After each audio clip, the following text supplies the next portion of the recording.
Well, Scott, um, it's been quite a week here in China, I must say. We're getting a bit nervous and wondering what is happening over in America there. Maybe you could give us some insight. Why are you worried? According to everything you just spun up, you guys are winning. You're prevailing. We're dumber than dirt. We're stupid. We don't know what we're doing. We're incompetent. You guys are God. You rule the world. Everything's great. But it ain't that easy, is it? It's not that Nope, simple. not at all. Totally It's agree with you. far more complicated than that.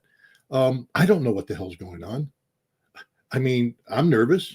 I'm Hmm. scared. I think everybody is. This is a revolution. I've been trying to say this from day one. This is revolutionary what's happening. Trump has a vision. I don't say I agree with the vision. I don't say I disagree with the vision. I don't say I know what the vision is. That's half of what the fear comes from ignorance. And a lot of the fear I have right now is I'm ignorant about what exactly it is Trump wants to do. Find me an expert on tariffs. You know, tariffs have Hmm. been poo-pooed because of globalization for so long. There isn't a single expert in the world on tariffs today. All those people out there who are pontificating how dumb tariffs are, they don't know what they're talking about because tariffs haven't been a significant aspect of global trade for some time now because of globalization, or at least not the kind of broad-based tariffing that Trump is doing. If I were China, I'd be scared to death because you're making yourself irrelevant. You want to make us irrelevant, and that's okay. I mean, maybe we are, but so are you. All that Hmm. the trillions of dollars China has spent, the trillions of dollars China has spent in building, this infrastructure, global infrastructure support, Belts and Roads Initiative, New Silk Road, and all that. Um, Donald Trump is going to destroy that. Thank you for building the ports, by the way, but India is going to take them over. See, that's the direction we're going.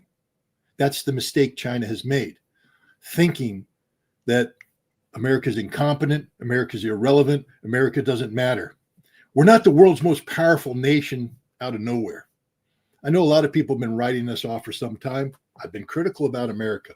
I'm not happy with these policies, but I've been warning people. I warned Carl Zaw right here on your show. You are Yeah, I making the remember biggest that. mistake in the world when you think we're weak. We will kick your ass. There's a couple reasons why we will. One, we're bigger and stronger than you are. Two, we want to kick your ass. See, China's like responsible. They want to deal with the world, and they're going up against a raging maniac, a bar fighter. Okay, and Donald Trump is a bar fighter. So, you know, I don't know if this is going to work. Like I said, I don't know a damn thing about tariffs, but neither does Jeffrey Sachs. Neither does anybody else out there. Um, Donald Trump is pressing forward. He isn't held to account the way most politicians would be by public opinion. He has Hmm. said he's willing to take a recession. Any politician willing to take a recession to kick China's ass is going to win that fight because we're going to accept a lot more pain than China will. China's not in a position of accepting pain. You haven't built a program based upon pain tolerance.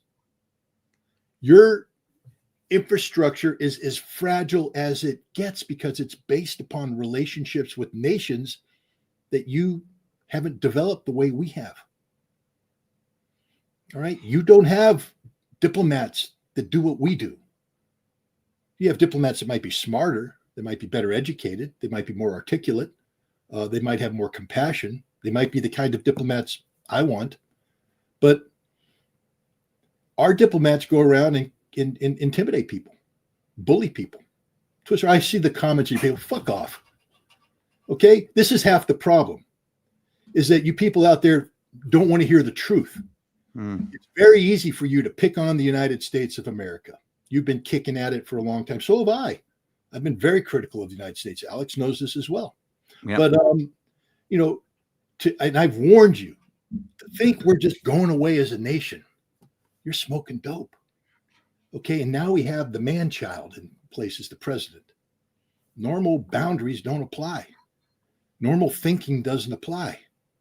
This guy is going to do what he's going to do, and he doesn't care. The normal pressure points that can be applied don't matter. I'm very afraid because I don't know if we're going to win. I don't know if we deserve to win. I don't know. I mean, because I'm taking this harsh stance doesn't mean that I'm pro-American, all this. I'm just simply warning those people out there that think America is done, that we're finished, that you can kick us around. You can't. You can't. And there are consequences for thinking you can stand up to the United States, because we're willing to go into that ring and fight you. Are you willing to jump into the ring? China made all sorts of statements about how willing they were. We're ready to fight you here, there. Now it's time to fight, China. Now is the time to fight. And what we're fighting now is China can't fight. China doesn't want to fight. China doesn't have the ability to fight. Trump, the thing is, I think China thinks Trump's bluffing. I don't think he's bluffing. I think he's crazy. And I'm as afraid as you are. But the idea that, that America's weak, that we were going to fold like a house of cards, no. Donald Trump is willing to accept a high threshold of pain, economic pain, political pain. And that makes him dangerous, because that means he's willing to do things that normal politicians wouldn't consider. And I would also say that I've always said that it's not that Trump's going to fail when he's trying to drive a wedge between Russia and China. I don't think that that's possible. But the weakness of BRICS, and you and I have talked about BRICS, and we've talked about the importance of BRICS. The main thing about BRICS is the potential of BRICS. Well, the potential of BRICS collapses completely if there's a strategic divide between China and India. Russia has been working overtime to get India and China together, working cooperatively within the BRICS framework. Trump's about to destroy that, because India's basically just said, we ain't playing the BRICS game. We're not in the business of de-dollarization. We want to increase trade with the United States. And India is taking a look and saying, this is our chance now for India to step into this void that's being created because of the collapse of U.S.-Chinese trade relations, to become a major player in global supply chains. Previously, India was locked out of the market because China had a death grip. But because of this trade war, China's death grip exists when it comes to one of the largest economies in the world, one of the largest consumer economies in the world.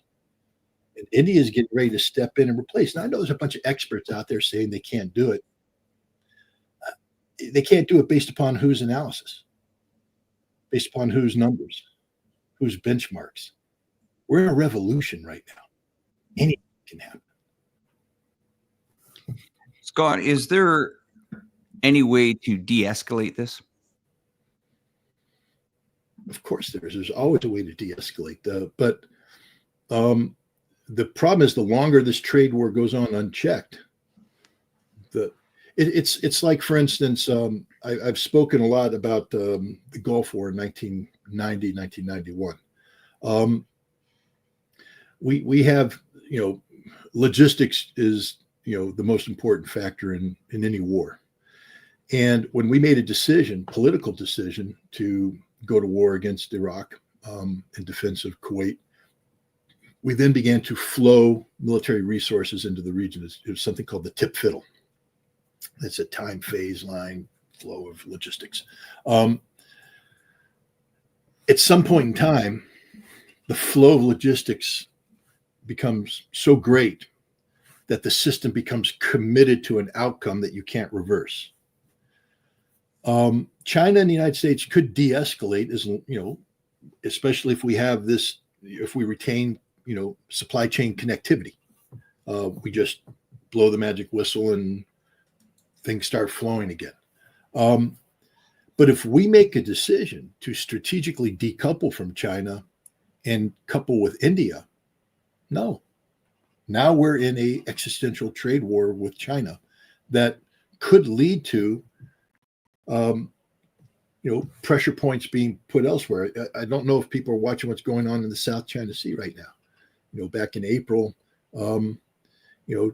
China landed some Coast Guardsmen on this little sandbar and raised the flag, took the picture, said, "Hey, this is ours." Well, the Filipinos came the next week, landed their Coast Guardsmen on there, put the Filipino flag up, and then China landed, chased them off.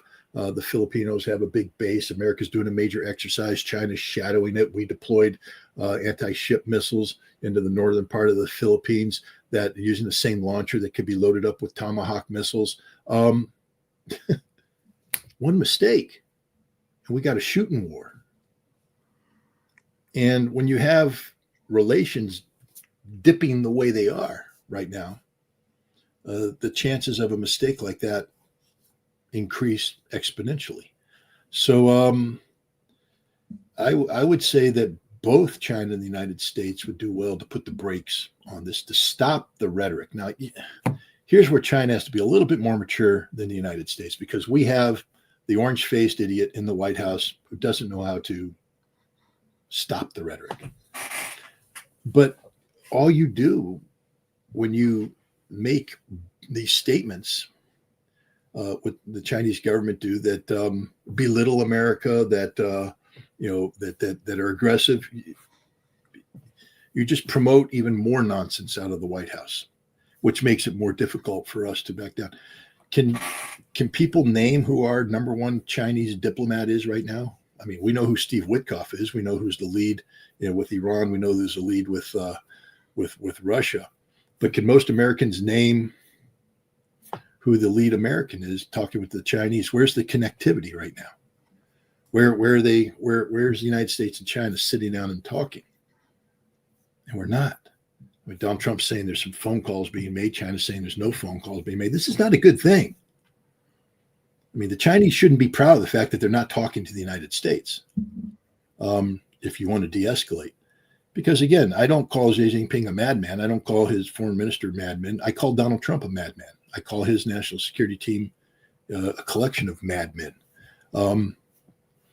And they need to be handled differently if you want a positive outcome on this. But right now, I don't see any of the pieces in place that allow for de-escalation. I think the United States is on the cusp of making a strategic decision to accept the pain, to decouple from China, to bring India in as the replacement of China on global supply chains. And then we are going to move to aggressively across everywhere to shut China off from Africa, to shut China off from Central Asia. This will be our goal and our objective, to work with Australia to close down China. Is it going to succeed? I don't know, but it's not the direction I thought that China wanted relations with the United States to go. But this is the way it's going. And I blame China as much as I blame the United States, because I think there's just, again, in the whole lead up here, the arrogance. We normally only expect that arrogance from America. Mm-hmm.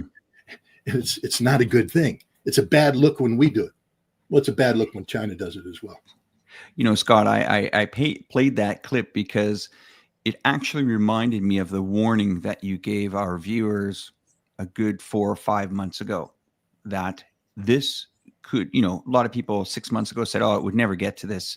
People wouldn't get it, China wouldn't land, there won't be any tariffs. And look where we are. It's exactly how you called it. And now I want to bring it to the viewers that, guys, this could get really ugly real fast. And, we are talking about two massive economies that are potentially days away from both being in trouble. And it's not really a game of chicken that I want to be in, because, for the Chinese to say that we can handle it, when you're shipping 33% less containers to the United States, that is not good news for the exports here. And, I'm looking at it the way that you presented it, 4 or 5 months ago, where you said, listen, America will defend this. And I think we're at that point now. Yeah, I should turn off the comments, because there's just people out there who have no clue what I'm saying, don't even want to try and understand what I'm saying. I don't care about you. You're ignorant. Mm-hmm. As Alex said, I tried to have a conversation 5 months ago and warn. If you think America's down, we're not. I'm not promoting American. I mean, people tend to hear that statement and say, well, Scott's just out there promoting American imperialism. No, I'm not. I'm anti-American imperialism. But I'm a reality-based dude. It's the same thing I did with Iran, where I said Iran needs to understand that if they, everybody's like, Iran has a right to a nuclear weapon, Iran has a right to do this. I said, Iran has no rights, because the only right that you accrue is the right of reality. And the reality is Iran will never be allowed to have a nuclear weapon. And should they pursue one, we will destroy Iran. Not because I'm advocating for that, not because I believe that that's the right thing to do. I don't advocate it. I think it's the wrong thing to do. But I'm telling you, the reality is a nuclear armed Iran invites its own destruction. That's the reality. Whether you like it or not, it doesn't matter. And the other reality is the United States ain't going away, whether China wants it to or not. You don't dominate us. You don't own us. We can kick your ass anytime we want to. That's the other thing I want to put out there. You're not that strong. You're not that strong, especially when it comes to nuclear weapons. You're not that strong.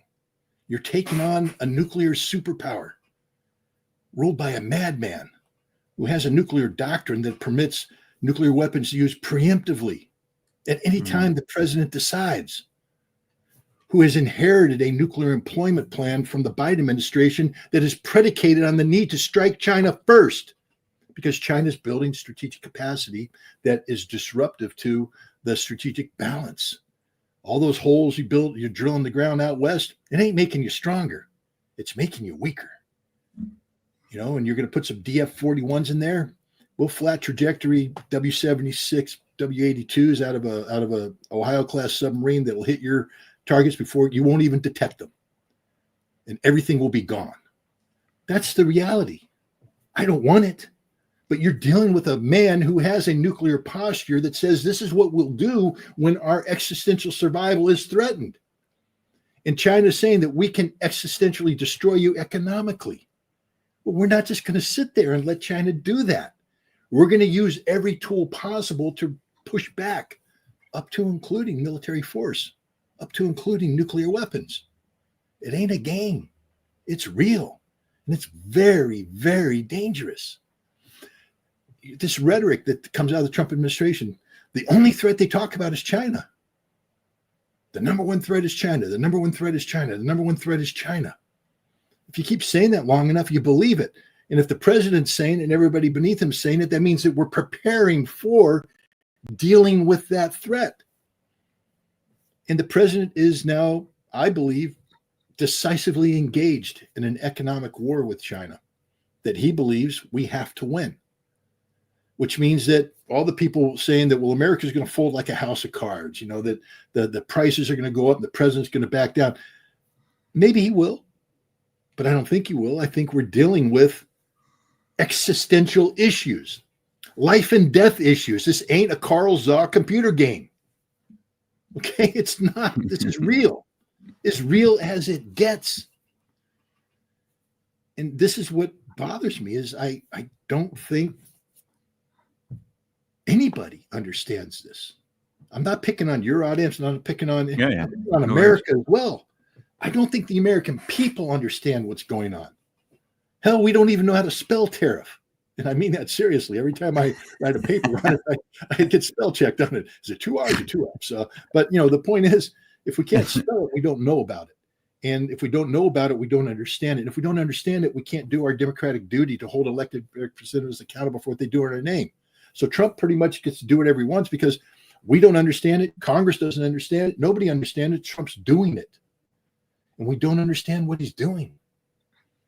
And so therefore we're sort of we're held hostage to this insanity. I'm scared because while I don't understand the economic aspects of it, I do understand the term existential. And I know how that's applied to American military power. And I know what America's prepared to do to survive as a nation. And that's what should have everybody scared to death. Yeah, I think, you know, a lot of people still are trying to think that, you know, this is just about, you know, a country sending product to another country and a country is trying to protect its industries, but it goes much deeper than that. And, you know, I'm living here and I'm worried. You know, I'm worried because the steps that you and the comments that you've made here, you know, once again, whether this audience wants to accept it or not, these words were said on this program 5 or 6 months ago that it could lead to where it is today. And we are at that point right now. And, you know, that's why I started this video off just to show you that, you know, both medias are very brazen on, where they think this is just a tit for tat. It's much deeper than that. We are talking about industries that have been built for years. We're talking about people's livelihoods and countries that could end that overnight. And we are just, I would say, probably 2 weeks away from, it could get real ugly. Now, tell me this, the administration has a lot on its plate. It's trying to help end the war in Ukraine and Russia, or we'll call it the conflict. I mean, is that possible to try to conquer all this in one shot here? I mean, these are two major issues. The tariff issue, and now Trump wants this conflict over in the Ukraine. I mean, is it possible? It's become more possible today. I mean, as we speak, it appears that Tim Waltz is resigning. He's a national security advisor. Wow. He's taken with him Alex Wong, who is, somebody who advises on China and North Korea policy. They're stepping down. And there's talk that Steve Witkoff would replace him as national security advisor. And what I like about that, Waltz is just a neoconservative hack. Okay. He was one of the worst voices of advice that can be given to the president of the United States when it comes to Ukraine, when it comes to Iran, when it comes to China, because he's a man who, believes that the United States has, the God-given right to be dominant. He doesn't respect the point of view of the Russians, of Iran, of China. It's the world's worst national security advisor. His job is to run honcho over policymaking. And he's been the sand in the engine of the Trump administration's efforts to pursue peaceful outcomes. Steve Witkoff, I'm not going to pretend that he's perfect. And we just saw 2 pieces written in the New York Post and I think Wall Street Journal are very critical of this man. But what I can say about Witkoff, when it comes to Russia, he is able to receive information, absorb it, and pass it on to the president that accurately reflects the reality of the situation. The same thing with Iran. Accurately reflects the reality of the situation. Gosh, what would happen if Steve Witkoff went to Beijing? First of all, it wouldn't be one of the traditional American diplomatic things. We saw that throughout the Biden administration, where we sent diplomats expecting the Chinese to bow down and kiss our ring. And instead, Tony Blinken is waiting in an airplane because he's made himself irrelevant. Why? Because Blinken doesn't listen. Blinken dictates. Blinken lectures. And China's just not in the business of being lectured to anymore. What China would like to do is engage in responsible, reality-based dialogue. And Witkoff is sort of the man who's written the modern day book on responsible, reality-based dialogue. He has accurately told the president what Iran expects from these deals. That's why we're into a 3rd round, moving into a 4th round of negotiations. It's now talking about the brass tacks of what a nuclear monitoring agreement would look like. This is why, the United States has acknowledged that Russia didn't start the war in Ukraine, that it was NATO expansion, that Russia has every right to, take the posture they have. Imagine if Steve Witkoff came to China and listened to the Chinese, listened to them, not lectured them, listened to them, and said, tell me, let's talk about this. Then imagine that after he listened to them, he didn't lecture the Chinese, but he had a conversation with them saying, these are the president's concerns. And I think what we need to figure out is how do we get the president's concerns and your concerns together in a way that addresses it equitably, and we move on, with as minimal conflict. That's what needs to happen. It's called diplomacy, age-old diplomacy. Waltz was never going to allow that to happen. Marco Rubio is incapable of doing this. I mean, gosh, how did we appoint a Secretary of State whose entire resume is built upon, spewing hatred towards communist China, spewing hatred towards Putin, the dictator, spewing hatred towards those Islamist Iranian terrorists. And now he's a Secretary of State at a time when Donald Trump's trying to normalize relations with all 3. So I think that we have a chance now because the Trump administration's losing some of the worst choices that they've had. We need Rubio to go. We need Steve Kellogg to disappear. And whoever is advising the president on China needs to disappear as well. And we need somebody like a Steve Witkoff to come in and begin a process of dialogue, discussion, even debate. Debate's good. There's no problem with a debate, as long as it's done in a civil fashion. But we need to be engaging with the Chinese, and we need to be doing it in a way that doesn't, require one side or the other to bend the knee or to somehow be seen as weak. Just needs to get on a damn airplane and fly to Beijing, and the Chinese need to greet him and take him into a room, and they need to have a conversation. We heard of the announcement of this mineral deal today that was signed. Is that big news? Would you think that's big news? Well, it's about reconstruction of Ukraine, which implies that the deal becomes effective once there's a peace agreement. There's not going to be a peace agreement right now. So unless Trump is willing to completely accept the Russian position and write Ukraine off, I mean, we have to stop pretending that Ukraine is going to exist in its current manifestation. This deal was signed by Zelensky. It's supposed to be a deal to preserve Zelensky. It's not. Russia's not going to allow that to happen. So this deal is just fake. It's fake news. It's not going to be implemented. And it's going to serve as an impediment because all it does is it encourages Zelensky's irresponsible behavior, and it encourages similar behavior from the Europeans. I mean, Trump really needs to put the kibosh on them. Now, he's been unable to do so because of Mike Waltz, because of Marco Rubio, because of Steve Kellogg, who've taken a very sympathetic approach towards towards Ukraine and towards Europe. What we need now is to get the realists in there and tell Europe straight up, you're to blame for this. Minsk, that's you. You lied.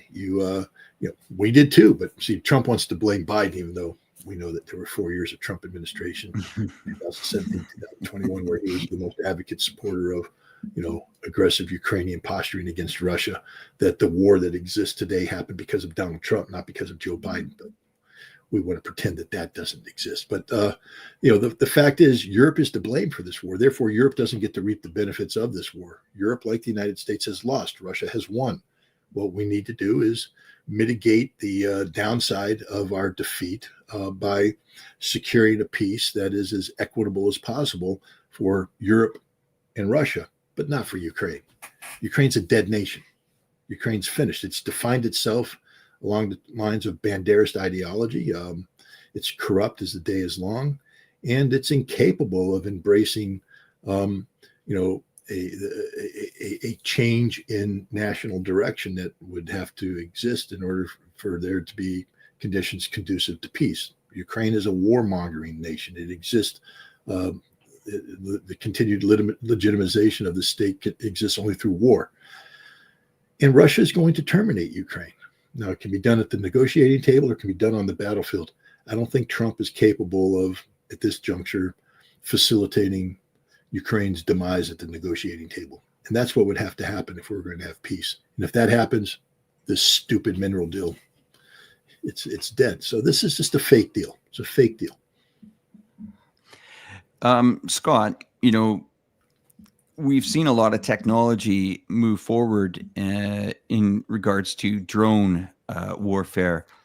A good friend of mine who has also spoken to you and actually, I think, done some videos with you, Patrick Lancaster. Mm-hmm. I went to visit him in, that area back in around 2016, 17. He says now, one of the most terrifying things is drone warfare that is happening on a daily basis.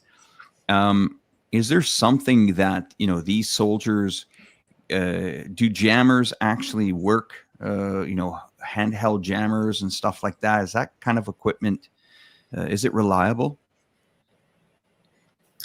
Well, depends what you're jamming. If you have a fiber optic drone, meaning that the controls are coming in on fiber optic lines. Standard jamming doesn't work. A blast of microwave signals that fry the internal electronics could work. So if you have a microwave emitter that's waiting as the drones close in, you pop it, but you're going to be disrupting a whole bunch of other things as well. Drones have changed the way we fight. That's a fact. But you know, we used to fight by lining people up and marching in a straight line, and then they'd exchange volleys of musket fire, then charge each other with bayonets and things, and a whole bunch of dead people on the ground. We did trench warfare. We'd come out of the trenches, move against other trenches. Machine guns would mow people down. Armored blitzkriegs, pincer movements, surrounding artillery, death, everything. I think, you know, drones have changed the face of the war, but it's also it's by complicating the battlefield, it's actually make the battlefield a less lethal place. You know, we see the drone as it closes in on one or two guys. We see the terror in their face, and we feel the hopelessness. It's like, oh my God, the drone's got them. You're dead. That's two guys. You know, we used to line them up and throw them over the trench and have thousands die at once because of machine gun fire.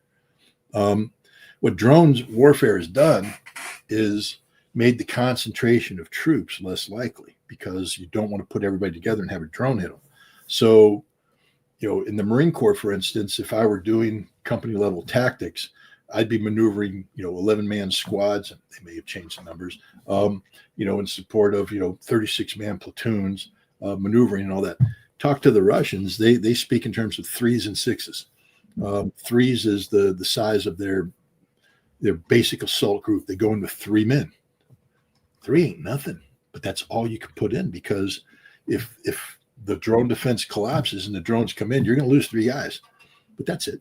You can have 6s if you're doing a major assault. You come in with 6 guys in a more coordinated effort, but the battlefield becomes smaller chunks of managed territory because the drones are influencing this. You can't concentrate the troops, and it's actually reducing the numbers of casualties.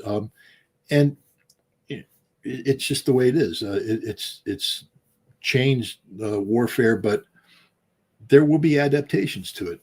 You know, right now you see squads being issued with automatic shotguns and other weapons designed to shoot down the drones.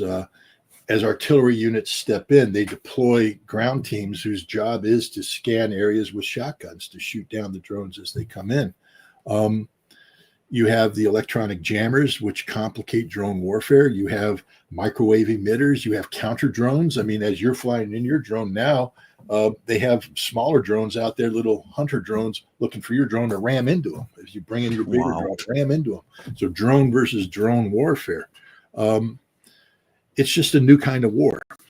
But it's a kind of war that if you don't understand it, you're not going to prevail. If you haven't incorporated drone warfare into your scheme of maneuver, into your fire support plan, into your intelligence collection plan, you're not going to survive on the modern battlefield. Just to show you the example of this, when the Ukrainians launched their incursion into Kursk last August, this was a major incursion planned by NATO, equipped by NATO. It was a NATO plan. Ukrainian troops, NATO plan. They used AI. They incorporated drones as part of their aggressive tactics and operations going forward. The response, the initial response to them was done by the Akhmat Special Forces. Abdi Aladanov was the commander. And his response, they consisted of what they call the wolf hunting teams, which are just Akhmat infantry with RPGs and such, but backed up by dedicated drone units. And so one of the things that stopped the Ukrainians wasn't the physical presence of troops, but the fact that the Russians were able to swarm in these drones that used innovative tactics, and they stopped the Ukrainians cold. The drones became a blocking force, and they were fighting Ukrainian drones. And so, you end up in a scene where You think the fighting's taking on the front line, but a lot of the fighting's taking place behind the lines as the drone operators are being hunted down by drones while they're trying to hunt down the drone operators, and they're trying to kill each other. It's a lot like in an artillery duel. Instead of the artillery focusing on hitting enemy troops on the front line, you're trying to kill each other in a counter battery warfare. There's now counter drone warfare taking place too. And the Russians were very, very good at this. Ukrainians have learned a lot. They've incorporated it. But the drone warfare is a constantly evolving thing in the West. The Marine Corps just set up in Quantico a drone fighting unit to try and absorb these lessons and then figure out how to integrate drones in. And thank goodness they're doing that, because if you don't incorporate this, you're not going to succeed on the modern battlefield. That's interesting. Ukraine has been really talking about the advancements of their drones. I mean, I heard Zelensky a couple of weeks ago. Actually, it was quite surprising that he was gloating about how great and effective his drone technology was. Is that smart to really be talking about their country building these within the country? I mean, you're a weapons inspector. You've been in these situations where you have to find these, I guess, assembly plants and stuff like that. I mean, is this something that can be easily wiped out by the Russians, and these guys are back to square one again? Sure, but Russia doesn't need Zelensky to tell them anything. The second you use that drone, I mean, this is one of the things I used to do. If you fire a weapon system at me, my job as a technical person is to go in and pick up the debris and take it back to a warehouse and put it together and say, what did you hit us with? And then look at it further. What is this part? Where did this part come from? What's it made out of? What's the alloys? Wow, that's sort of a unique component. Where did they get that? What are the potential sources of that? Look for contracts for this. Find the contracts. And the bottom line is, you take these debris, you put it together, and you start expanding out to get a bigger picture of how this is being done. And you start sending your teams around the world to find, the suppliers. You get into their contracts, you get into their banking information. You find, in this city, you review the cameras somebody met, you found them, reverse engineer. You have somebody now in Ukraine who is a businessman. You find his business address, you take a photograph of it, you review the business records that you can get because you got a human agent inside. You find out a warehouse was acquired 2 months ago, and that you look at the construction of the warehouse and it looks like it's got receiving bays, and there's your drone factory. I don't need Zelensky to tell me that. It's my job to find it, and I will find it. And the Russians are as good or better than I am. Good intelligence knows how to reverse engineer things. Things don't happen out of nowhere. And the second you use a weapon, you've given up that weapon, because now I will reverse engineer it. The Russians used the Oreshnik against the Dnipro factory.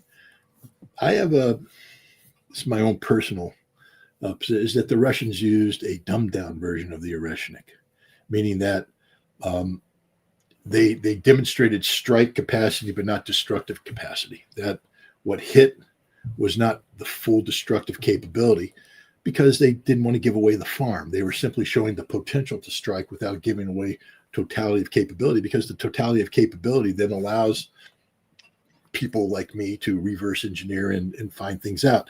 So I think the Russians were deliberately deceptive on that.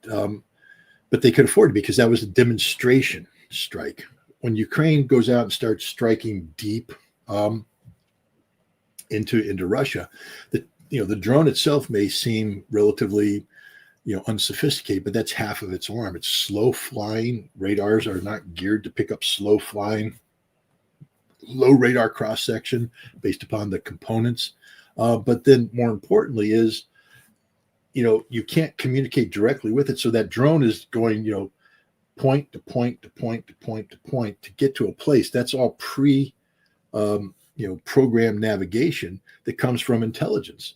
So if I can recover the pieces of the drone and then reverse engineer, if they haven't destroyed the data, I'll get those points I'll overlay that with what I know to be where my radars are, and I'll say, oh, they're gapping it. I just found out that the enemy is able to identify the gaps in my radar. That gives me, now I know a weakness of mine. I know they have capability, and allows me to start altering things. That's just by finding the debris. And now when you get over the site, you're dealing with AI. The drone is going to move around as it gathers data points to confirm where it's at, lock in on its target, and then fall in and hit its target. That's all AI driven, program the things thinking, prioritizing targets, etc. And if the drone gets shot down and some of that AI isn't just, the computers and the program isn't destroyed, we get it, or they get it. And then they plug it in. They have smart people that draw data out, and then they start the process. So when you use the weapon, you lose the weapon. What Zelensky's doing right now is propaganda purposes. He's trying to convince the West that Ukraine is a nation state capable of defending itself, and that it deserves to be supported by the West. So he makes these statements, but he's not giving away anything that the Russians don't already know. Scott, we hardly see anything on even Western media. I mean, Patrick Lancaster has done a fantastic job showing that side. But how bad is Ukraine? I mean, how bad is it beat up? I mean, are parts of that country, uninhabitable for decades? I mean, is it just been, obliterated? Because I seriously don't see any footage that really comes out. You see the odd house getting destroyed, but I mean, we're talking millions of people that could be potentially dead. We're talking towns that are completely probably bombed out. And, I mean, how bad is it? How bad is it? Well, I mean, if you live in Bakhmut or Soledar or other frontline cities and villages, it's pretty damn bad, especially if the Ukrainians have decided to dig in and fight.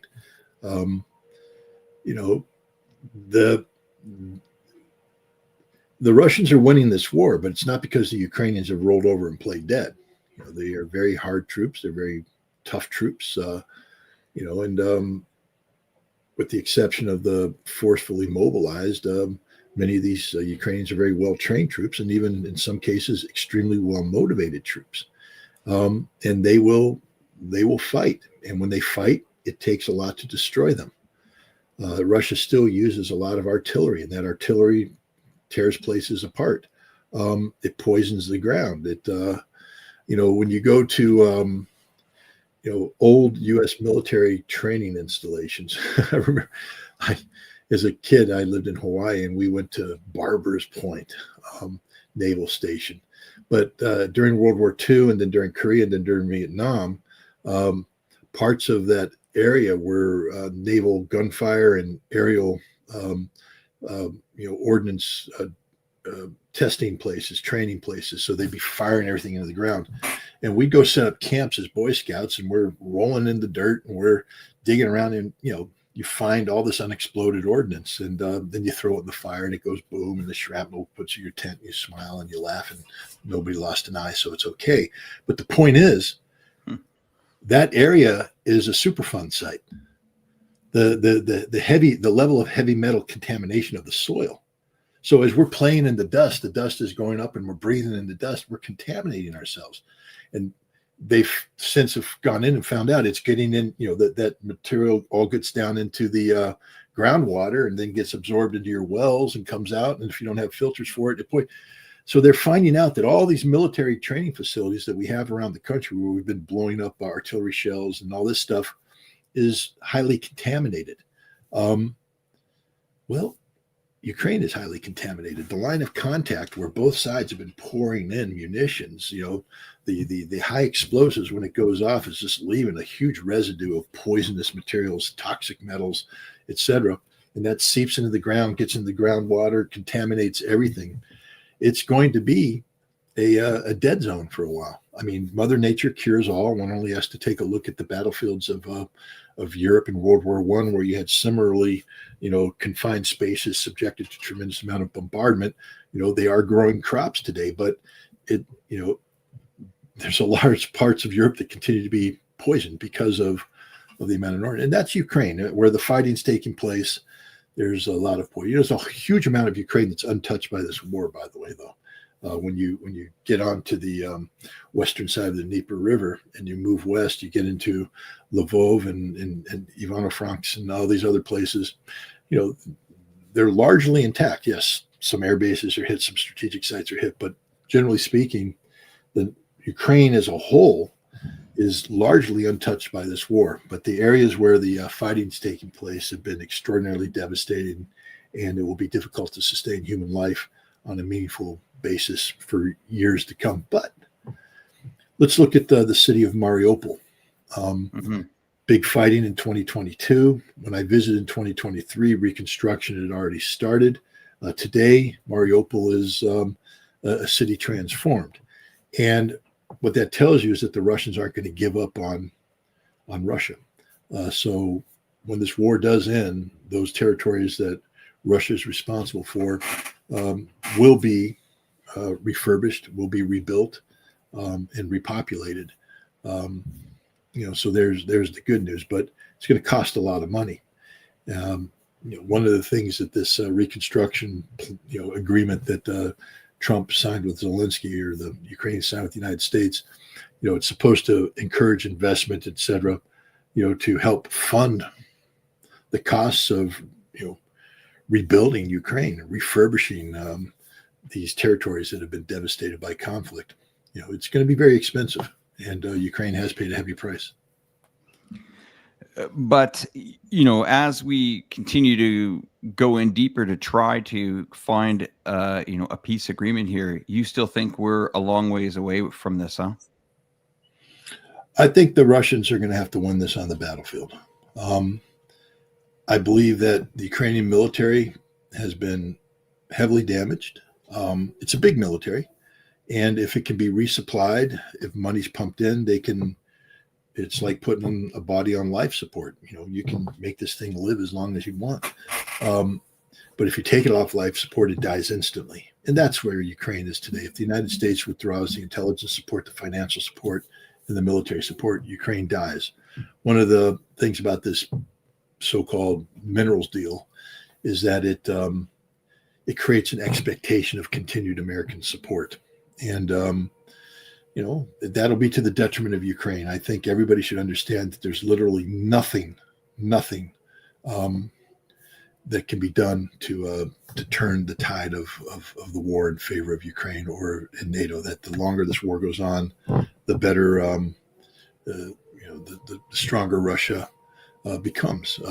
Even General Kavoli, the American four-star in Europe, has to acknowledge that the Russian military today is the most combat experienced military, that has the best defense industry, that's shown a tremendous ability to build the tools of war and get them to the troops. The Russian military is expanded. They have the ability to mobilize better than the West does. And then he has to turn around and say the politically charged things. But I do believe that we can turn this around and we can beat the Russians. There's no way you're going to turn around and beat the Russians. In Europe today, there's agreement now. They can't even generate 25,000 troops to send them on the ground in Ukraine. That's a joint effort. You can't do it, so they're not going to do it. Here we are. Well, Scott, I'm reading. I know I shouldn't read some of these comments, but I'm going to do it anyway. Seriously, everyone, please listen to what Scott is saying here. At the start of the program, we played some clips to kind of get both sides talking about this.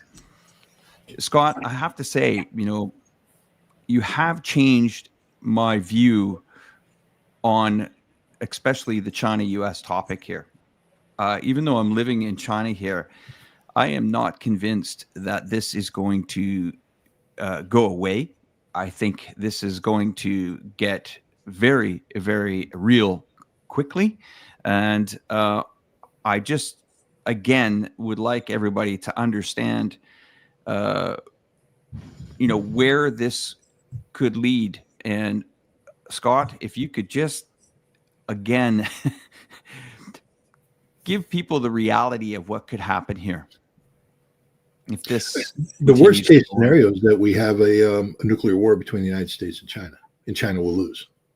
America will lose. I mean, of course, nobody wins a nuclear war, but you know, it's not what anybody wants. It's not the outcome that anybody wants. You know, the other bad news is that China could lose this trade war, and that would be disruptive for China, disruptive for the entire world, and disruptive for America. You know, it's not going to be easy to make this transition. The other outcome is America could lose the trade war and then choose to flex its military muscle to compensate, and we end up with a war. The bottom line is we're on a track now where both sides expect the other to fold. Neither side's going to fold, and I don't believe neither side is positioned to win outright. But there's a perception that China's got the upper hand, that China holds all the cards, that the Chinese, are the strategic 5,000 years, thinkers that have the grand plan and all that. And I disagree. I think China has expanded rapidly, but that expansion is also its Achilles heel.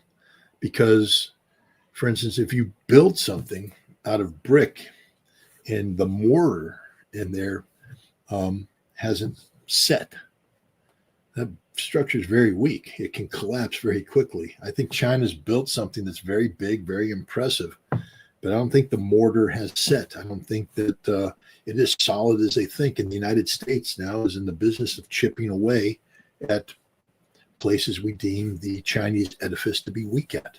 And one of those is on global supply chains and shifting to India, and then the disruption that could cause with BRICS. This creates cascading problems. I'm very concerned. I'd like to believe that China would be the adult in the room. I pray that China would be the adult in the room. Mm-hmm. But unfortunately, what I see is the American spoiled brat going, nah, nah, nah, nah, nah, you stink, and the Chinese going, no, you stink. No, don't get in that exchange with the spoiled brat. Be the adult. The Chinese need to be the adults in the room right now. And the first thing that any adult would say is that you have to begin a dialogue. And like I said, hopefully getting Steve Waltz out of the National Security Advisor spot, Mike Waltz, I'm sorry, out of the National Security Advisor spot. And some people talk about Steve Witkoff coming in. Maybe we can create the condition that's conducive to the kind of dialogue that we need. Who is the right man for the job then, for this, to sort this all out from the American side? Well, it can't be somebody who is a prisoner to past policy. Okay. The United States hasn't had a constructive Chinese policy ever, I believe, because the policy has been predicated on lies. Even when we go back and we talk about the creation of the One China policy, Ronald Reagan never really meant it. He sort of agreed to it, and then he turned around and he signed legislation. That's not what we really meant to say. And we've been deceptive the entire time about our intent with Taiwan. When you take a look at and reverse engineer the rhetoric that comes out of the United States about China, notice that all of the criticism is, about the Chinese Communist Party. I mean, you get the Tom Cottons of the world, the Ted Cruz's out there. Are you a member of the Chinese Communist Party? To a Singapore official. The TikTok guy. No, I'm from Singapore. They even said Bezos was involved with somebody yesterday. So we have stupidity upon stupidity upon stupidity. So I think whoever is going to be engaged has to be a breath of fresh air. And right now, the freshest breath of air is Steve Witkoff. And he has been serving as the de facto Secretary of State and National Security Advisor on some of these Russia things and on Iran. I think we should give him the total portfolio, including China. And I'd like to see him take a very pragmatic, reality-based approach to resolving the situation with China. That would be the smart thing. But the Chinese have to be willing to talk. And I think the first thing the Chinese have to do, I mean, if I'm training for a fight and I'm My whole approach is, that guy's been on the couch. I can kick his ass. It's not a problem. I'm not going to train very hard. I don't take him seriously. So when I step in the ring and the guy turns out that he's a boxer and he's going to knock the crap out of me, I lose the fight. I think China's talked itself into believing that America has been on the couch, that we're not a fighter, that we can't step into the ring. No, we're freaking Mike Tyson in his prime. That's the reality. So now if you accept that as reality, you adjust everything you do to deal with that to A, avoid stepping into the ring with Mike Tyson because you don't want to do that, and B, resolve the issues playing to your strengths. China's not a boxer. You're not meant to be in the ring, not yet. You have a lot of other things going for you. And I would just encourage the Chinese to stop thinking they can stand toe-to-toe with the United States and to be smarter than that. The art of the indirect approach. That's what China's known for, strategic thinking. Find the gaps, exploit the gaps. Sadly, we shouldn't be looking so much to Steve Witkoff to solve this problem. We need to be looking to the Chinese to solve this problem. We need them to step up to the plate and be the adults in the room. And sometimes being the adult doesn't mean that I'm going to stand up and kick your ass. Sometimes being the adult means looking around the situation at the bar going, we're getting out of the bar. We don't want we don't want to be part of this. You know what's interesting, Scott, is I continue to read these messages. Let me give a reminder to everybody. When I grew up, I used to flip over the label at one time, and it used to say "Made in Japan." Now listen up, people. In the 80s, the U.S. and Japan faced significant trade imbalances. I'm just going to read this to the viewers. A series of trade restrictions and negotiation. While the U.S. did not directly deal tariffs in the 80s, they did employ the voluntary export restraints, VERs. Then they continued in 1985, and the U.S. imposed 100% tariffs on certain Japanese products like computers, TVs, following Section 301 investigation into dumping. 87, the U.S. imposed 100% tariffs on $300 million worth of Japanese imports. Blah, blah, blah, blah, blah. We move forward, but that silenced Japanese economy till this very day today. So if we don't think that this can happen to China, please go back and have a look what happened to Japan in the 80s. They lost, and they have never recovered ever since. They lost because they didn't have the foundation. They lost because they built without the foundation. And I think a lot of what China has done today is built, and they don't have the foundation. Yep. And I think that there's a real risk that the foundation will collapse and the whole thing can come down. There's a greater risk of China collapsing than the United States. That's my opinion. Look, I speak in awe of China. I wish we had your high-speed trains. I wish we had your infrastructure. I take a look at the videos of some of the Chinese cities, and I'm just like, oh my God, I'd love to have that. But, the other thing you bring up, we talk about, we used to make fun of, Russian gun or, rifles, the AK-47 and Russian trucks, the Zils and the Mazas. And they're not very sophisticated. Look at them clunking around.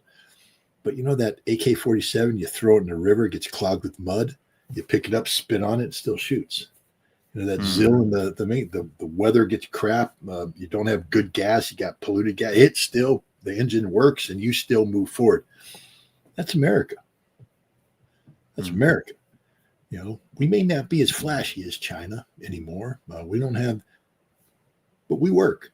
We function. China, I think, has put a whole bunch of effort on cutting edge stuff that, needs a lot to keep it sustained. And, if you get into a trade war and you start to have the foundation break out, is this sustainable? Or is China going to be in position as it has been, blowing up empty cities? So, I don't want bad things to happen to China. I want nothing but good things to happen to China. I do think that, China is the wave of the future, that China is the future of the world. I really do. But the people that agree with me on that have already promoted China king of the world. And there's America there that's not ready to step aside yet. And the best way to deal with America is to try to bull your way through us. That's not going to work.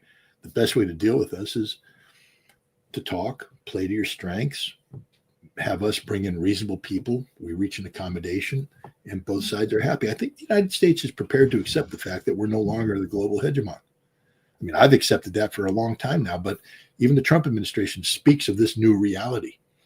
The question is, how do you transition to that new reality in a way that when you have a spoiled child like the United States, sometimes even the spoiled child understands that he's not going to get what he wants. But the key to the adult is, how do you get them out of this expectation to where they need to be without them throwing a temper tantrum on the way? Mm-hmm. And in the United States right now is throwing temper tantrums. And some of these temper tantrums can be very destructive. And the onus is on China to be the adults here. They've got to manage America better than they're doing right now. Amazing. So, Scott, what else have you been up to? Thank you for sharing your insights tonight here. I really appreciate it. You've been pretty busy. Maybe let the audience know where we can find you now. Yeah, I've got a couple projects going on. I've for a couple months now, I've been doing something called the Russia House with Scott Ritter. It's a Telegram-based subscription service. But you might recall for a while there, I was doing something called the Scott Ritter Show. That was a collaboration with Soloviev Live. When I say collaboration, I didn't get any money from it. There's no financial thing. But the whole idea of it was, screw the money, to get the Russian voice heard in America. So the idea is that I would interview senior Russians, capture their ideas, challenge them, push back through the interview, and then present it to an American audience so the American audience can learn about Russia and empower themselves with a reality-based approach to Russia, sort of the antidote to Russophobia. Well, the FBI shut that down. And so that was the end of that. And, so what do? Concede defeat and say, well, gosh, win one for the FBI. Or did I say, screw you, free speech is free speech? Yes, I can't work with Soloviev Live. I can't work with others. But I created my own Telegram channel. I have a Russian partner. I make no money off of this, but the Russian partner needs income to keep this thing going. It costs, I think the cost for a video is 60,000 rubles to produce one video. Now that translates into like $600. That's just overhead cost. But then the person that does it has to make a living too. So it's tough. But if I want a good partner, if I want an editor, a producer, and all that, they need income. That income comes through a subscription-based service. And that's what you're getting by subscribing to this. I think the cost is like $5-6 a month. You get interviews. We've interviewed Maria Zakharova, spokesperson. We've interviewed Abdiel Odanov, interviewed Oleg Artemyev, the cosmonaut. We've just interviewed a lot of high class, high quality people, historians. The interview that's coming up this week is a professor who's going to talk about Stalin as seen through history. Explain why the Western prejudice against Stalin is historically flawed and things of that nature. So the Russia House with Scott Ritter is a big project I've been putting a lot of effort into, and I will continue to do so. Just published a book called Highway to Hell. It's basically part 3 of a trilogy that began with The Scorpion King, which was the history of America's addiction to nuclear weapons, Disarm at the Time of Perestroika, which was my experience, my memoir, so to speak, as a weapons inspector in the Soviet Union, helping implement the Intermediate Nuclear Forces Treaty. And now Highway to Hell is sort of a compilation of analysis done since 2015 to the present, talking about the danger, the threat of nuclear war, and the need for arms control. So that book's out, Clarity Press. You can get it at claritypress.com, or you can pre-order it on amazon.com, etc. Third thing I just started is a new X and Substack-based podcast called Trump Watch. And Trump Watch, basically, every week we pick an aspect of Trump's policies, and we subject it to critical scrutiny. The goal is to grade it on 4 criterion. The first one is, what did Trump promise? And has he delivered on that promise? Meaning, I promised to, for just example, I promised to raise tariffs. and I am raising tariffs. So we're going to discuss that. And then, okay, but what's the effectiveness of the policy? Okay, so he promised and he did, or he didn't. We'll grade it. But what's the effectiveness of it? Then third, we get into the constitutionality of it, because Trump is sort of, bending the rules when it comes to, legality. And there's a executive judiciary conflict that's very scary. If you're an American, we shouldn't be applauding this. I'm not saying Trump's right or wrong. I'm saying that we have a conflict between the judiciary and the executive. It's very scary. So we're going to address that. And then I do this through an interview process with a prominent guest. And then I finish up by doing the final grade, which is Trump's policies making America great again. That's what he promised is this policy. So the first issue we did was immigration. The name of the episode was Deportees. My guest was Alan Dershowitz. Now I know all the anti-Israeli people right now. I'll never watch that. We didn't talk about Israel. Alan Dershowitz, has a life as a Harvard law professor who knows the Constitution better than I do, better than anybody in this audience, and has spoken eloquently and effectively on immigration issues. And if you take the time to watch this, you will learn a whole bunch of information about this. But Trump Watch will start putting it out next week around Tuesday. It's again a subscription based service. I have to stop giving everything away for free, or else of course. But if you subscribe to my Substack, if you're a paid subscriber, you're going to get this. That's going to be thrown in as part of your paid subscription.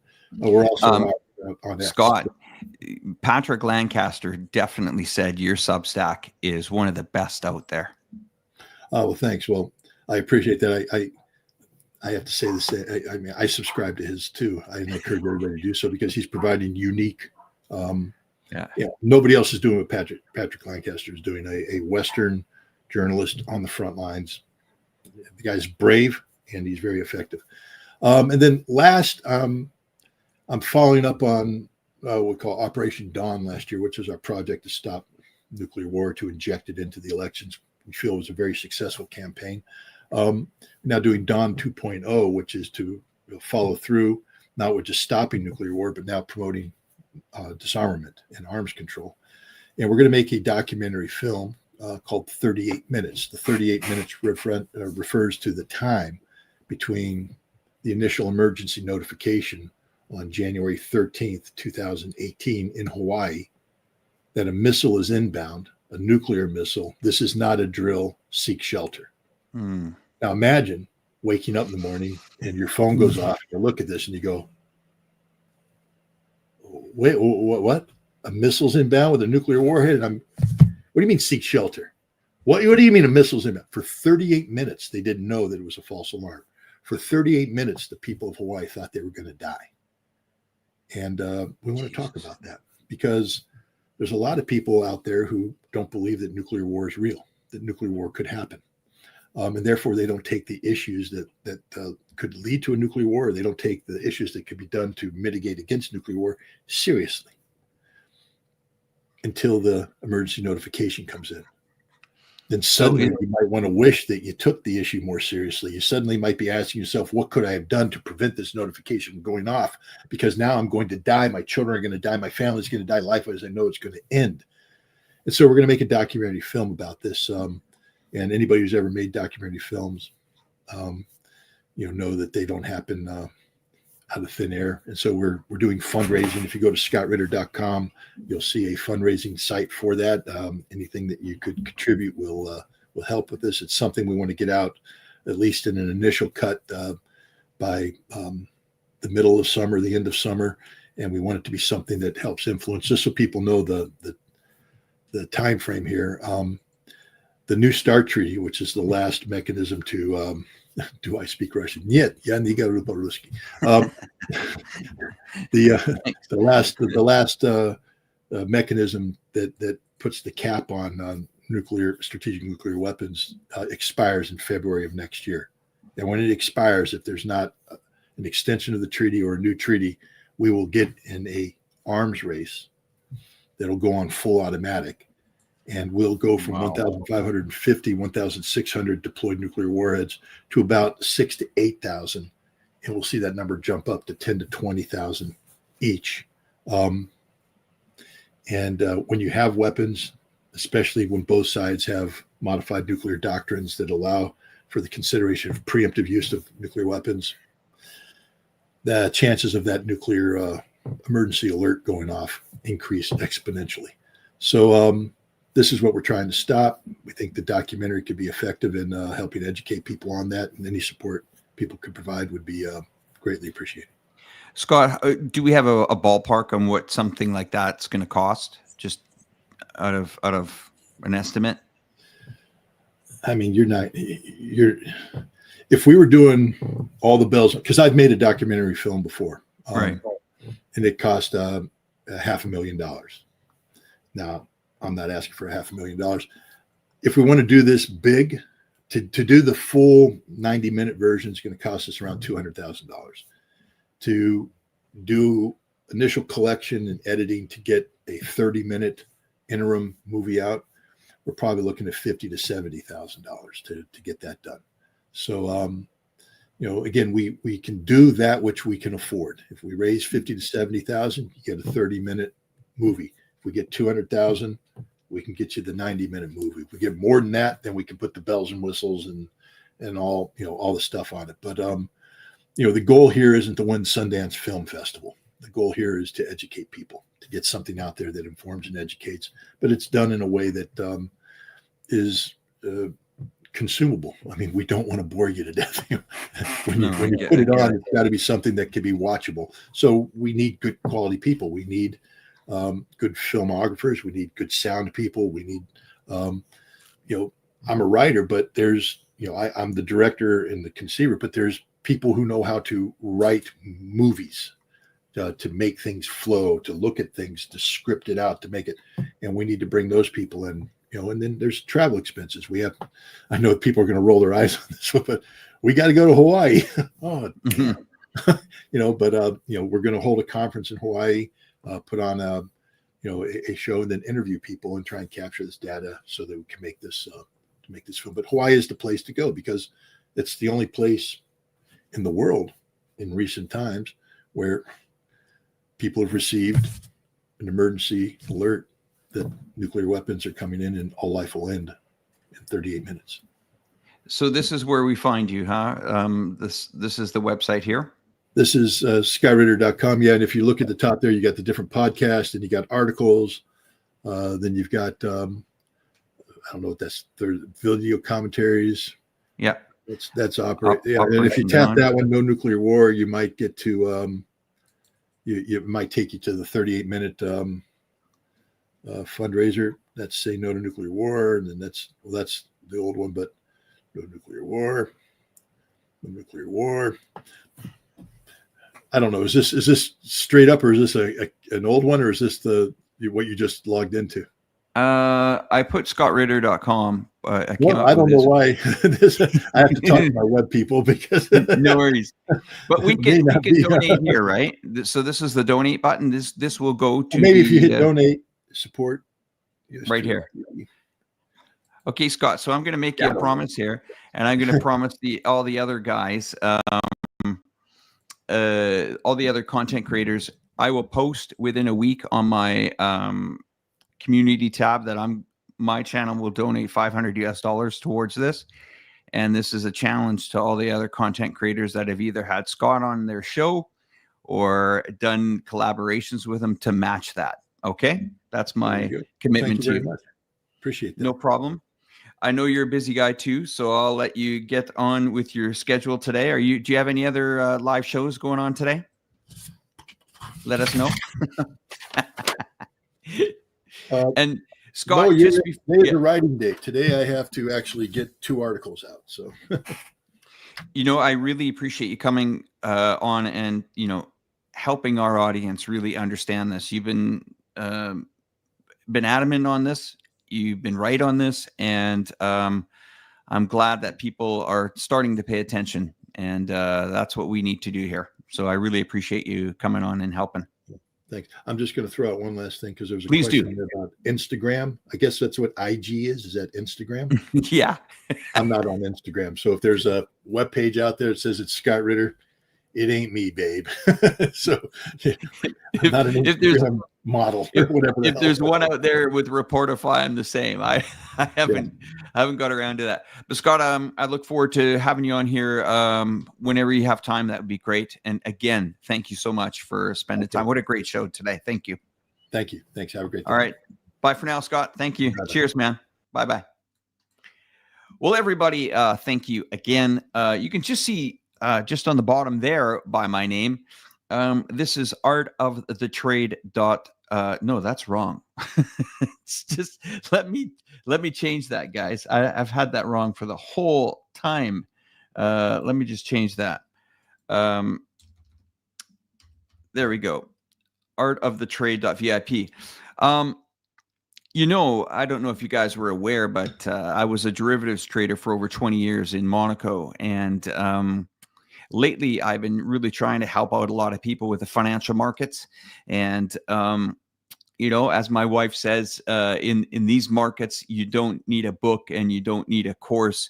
You need someone to help you through it and coach you through it. And that is what I've been doing now for the last couple of months through my spare time. If you guys want to know about derivatives trading, how to beat the banks here in this market, that's a little plug for me there, artofthetrade.vip. You can visit that channel. And I just want to say thanks again for everybody listening. It's a little bit different show. You know, most of the time we always will agree. We have different takes on what we think this market is going to go, not just the stock market, but also the trading market in China here. I am ultimately concerned. We feel that China is invincible, but that's not necessarily always true here. What really reminded me of this, you know, situation is just look what happened to Japan in the 80s, guys. It was invincible in the 80s. With major big companies, Toshiba, you know, Panasonic, all these companies, but they got throttled, and they got throttled quickly, and they have never really they have never really survived. So anyway, thanks again for all you guys that come out. Big shout out to everybody in the chat once again. It's been a great time. And yeah, we'll leave you guys with a little bit of scene here from China, just out my window. Let's go to a video here, if you guys don't mind. And I'll chat with you guys in the comment section, okay? You guys take care. Bye for now.